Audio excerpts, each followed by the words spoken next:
Bonjour à toutes et à tous et ravi de vous retrouver pour une nouvelle édition de la Minute Quintée. Alors ce samedi 20 juin, nous prenons la direction de l'hippodrome de Compiègne pour débuter le week-end avec le prix Race and Care. C'est vrai que ce prix tombe à pic quand on voit les grosses chaleurs et tous les aménagements qui ont été faits par rapport aux courses.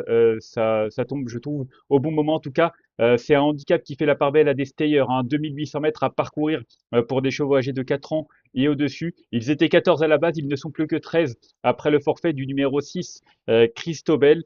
Donc voilà pour les conditions de course de cette compétition qui s'annonce prévue aux alentours de 15h15. Une compétition dans laquelle j'ai vraiment l'impression qu'on a un point d'appui incontournable. C'est le numéro 1, Chess, le top weight.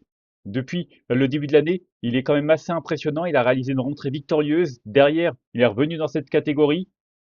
Troisième d'un handicap début février du côté de Deauville. Et puis après, deux courses à support de quintet sur 3000 mètres. Deuxième à Fontainebleau et Longchamp. Donc voilà, un cheval qui a de la tenue, qui cherche sa course à ce niveau-là, qui en plus retrouvé un petit peu de fraîcheur puisqu'on ne l'a pas revu depuis quasiment 2 mois.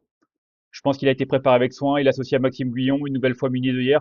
Pour moi, il coche toutes les cases. Et c'est vrai que pour ses débuts sur l'hippodrome de Compiègne, il est capable de mettre tout le monde d'accord. Ensuite, j'ai retenu en deuxième position le numéro 3, Spanish Prince, qui pour moi constitue peut-être une très bonne deuxième base. En même temps, quand on voit sa régularité, c'est assez impressionnant. Le cheval a couru à 15 reprises et il a terminé dans les 5 premiers à 14 reprises. Donc, un sacré pourcentage. Maintenant, le petit bémol, bien entendu, parce qu'il en faut un, c'est qu'il a couru une seule fois niveau handicap. C'était pour un échec dans un quintet à l'âge de 3 ans. Alors, c'était il y a quasiment un an. Le cheval a depuis progressé, a mûri, il a pris de l'expérience et il est surtout bien mieux placé sur l'échelle des valeurs. Depuis cette tentative, il était en 42, et là il est en 38,5. Donc honnêtement, je pense que pour son retour dans cette catégorie, il est vraiment très très bien placé et j'en attends vraiment un très bon comportement et peut-être pourquoi pas même la victoire. Ensuite, j'ai retenu en troisième position le numéro 8, Sapristi, qui a retrouvé la forme au bon moment. Il vient de s'imposer dans une course à condition sur l'hippodrome de Longchamp pour sa troisième sortie de l'année. Maintenant, il faut quand même se souvenir que l'année dernière, il avait terminé deuxième de ce quintet après avoir remporté son événement. Donc, un cheval qui apprécie ce parcours. En plus, il est en valeur 36, là il est en 35. Donc, comme je l'ai dit, le retour au premier plan arrive vraiment au très bon moment parce que il trouve dans la foulée un engagement à sa mesure. Je dis pas qu'il va gagner, mais honnêtement, je serais très déçu de ne pas le voir lutter au moins pour une place sur le podium. Ensuite, j'ai retenu en quatrième position le numéro 2, Black Saxon. Alors, Black Saxon, c'est assez difficile de savoir quelles sont ses limites. Il reste sur 2 victoires dans des handicaps, dont une victoire le 23 avril devant mon favori Chess. Maintenant, la situation au poids s'est dégradée, bien entendu. Il est en 39,5. Faut voir ce que ça va donner. Il n'a jamais été aussi haut sur l'échelle des valeurs. Mais bon, le cheval est en pleine possession de ses moyens. Il a repris de la fraîcheur. Donc voilà, présenté à bon escient cette année. 4 courses, 2 deuxièmes places, 2 victoires. C'est vrai que c'est difficile d'aller contre lui, même si, à mon avis, sa mission sera un peu plus complexe cette fois-ci.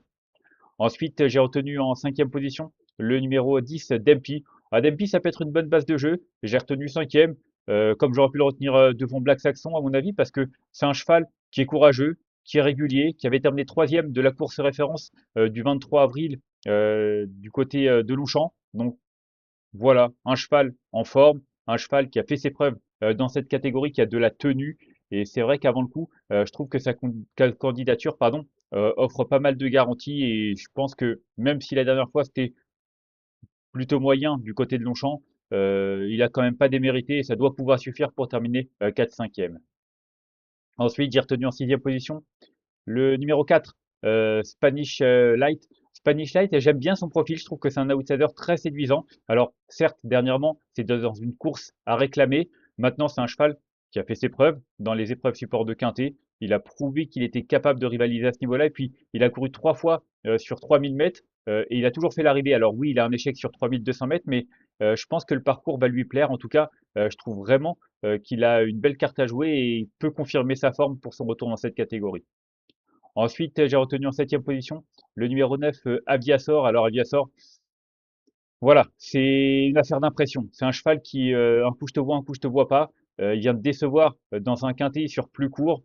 Maintenant, il a des références à faire valoir dans cette catégorie. Il est associé à Michael Barzalona, qui est en grande forme. Donc voilà, je pense qu'on est en droit de lui accorder une autre chance. Maintenant, le retenir plus haut, étant donné qu'il a déçu en dernier lieu, Ça, c'est vraiment une affaire, comme je l'ai dit, d'impression, mais on peut pas non plus l'écarter totalement parce que sur la foi de sa meilleure valeur, il est capable de faire l'arrivée. Et enfin, en huitième position, j'ai fait confiance au numéro 12, Recoletti. Recoletti qui est en forme, qui reste sur d'excellentes tentatives. Elle a prouvé pardon, qu'elle avait encore de la marge après son dernier succès. Donc voilà, elle a de la tenue. Elle vient de terminer d'ailleurs troisième sur l'hippodrome de Compiègne sur 2400 mètres. Revenir sur plus long, ça va pas la déranger, bien au contraire. Et je trouve qu'en bas de tableau, c'est une candidature tout à fait respectable qui a le droit de prendre une place. Et enfin, en cas de non partant, j'avais retenu le 6 à la base. En cas de non partant, Christabel, bah, elle est non partante. Et du coup, je me suis rabattu sur une autre femelle, sur une jument de 5 ans, le 14, Chimaz Rose. Pourquoi? Parce qu'elle a terminé quatrième de cette épreuve l'an passé. Alors c'est vrai que cette année, c'est pas transcendant. Mis à part une deuxième place, elle n'a pas réussi à finir dans les 5 premiers une seule fois. Voilà. C'est une affaire d'impression encore une fois avec celle-là aussi, mais c'est vrai que si elle venait à montrer son vrai visage, elle pourrait pourquoi pas surprendre à Bellecote. Mais voilà, avant le coup, ce sera juste un regret de ma part. On va faire un petit récapitulatif de ma sélection avec le numéro 1 que j'ai retenu devant le 3. Ensuite, le numéro 8, le 2, le 10, le 4, le 9 et le numéro 12. Et en cas de non partant, le numéro 14. Voilà, vous savez tout pour ce quintet. Comme j'ai dit, il y a des bonnes bases, hein. Là, pour moi, c'est vraiment la base incontournable de ce quintet. Je serais vraiment très déçu s'il ne terminait pas au moins sur le podium. Le 3, pour moi, c'est également Spanish Prince, pardon, moi, je confonds avec les Spanish Prince, Spanish Light. Enfin bon, c'est Spanish Prince, le numéro 3, qui, pour son retour dans cette catégorie, découvre un engagement de choix. Et lui aussi, j'y crois vraiment, tout comme le 8, hein, sa prestige, je vous l'ai dit, retour au premier plan.